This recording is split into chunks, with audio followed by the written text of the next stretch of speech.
सुप्रभात मंडळी, आपण आज चौल येथील ग्रामदैवत असलेले श्री रामेश्वर देवालयात आलेलो आहोत।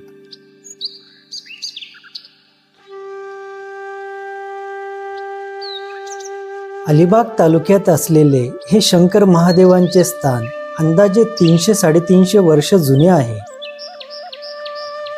मंदिरासमोर असलेली दगडी पुष्करणी हे ह्या मंदिराचे खास आकर्षण आहे।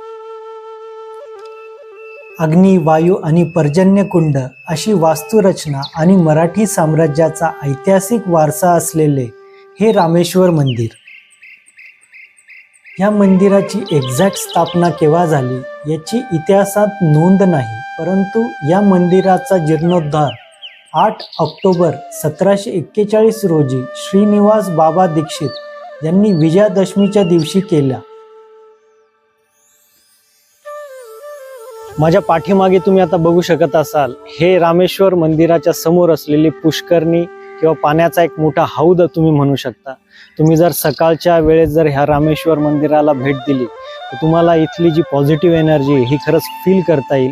तुम्ही ह्या कुंडाच्या बाजूला बसून बराच वेळ मनशांती करू शकता। असं हे मन प्रसन्न करणारं रामेश्वर मंदिर चौल येथे। मराठी साम्राज्याच्या नौदलाचे प्रमुख कान्होजी आंग्रे, मनाजी आंग्रे, त्यानंतर नानासाहेब पेशवे आणि विसाजी पंत सुभेदार यांनी वेळेवेळेवर ह्या मंदिराची गरज असल्यास डागडुजी केलेली इतिहासात नोंद आहे। मंदिरासमोर असलेल्या 2 दगडी दीपमाळा आणि तुळशी वृंदावन तुमचे ह्या मंदिरात गेल्यानंतर लक्ष वेधून घेते। मंदिरात जायच्या पहिले आपण इथे हातपाय धुवून नंदीला नमन करून नंतर मंदिराच्या लाकडी सभागृहात प्रवेश करतो। मंदिर गाभाऱ्यात प्रवेश केल्यानंतर आपल्याला एक कमालीची मनशांती मिळते।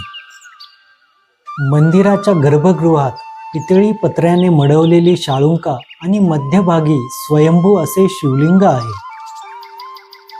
प्राचीन मराठी वास्तुकलेचा अभिमान वाटेल अशा ह्या चौल येथील रामेश्वर मंदिराला एकदा आवर्जून भेट द्यावी। ओम नमः शिवाय।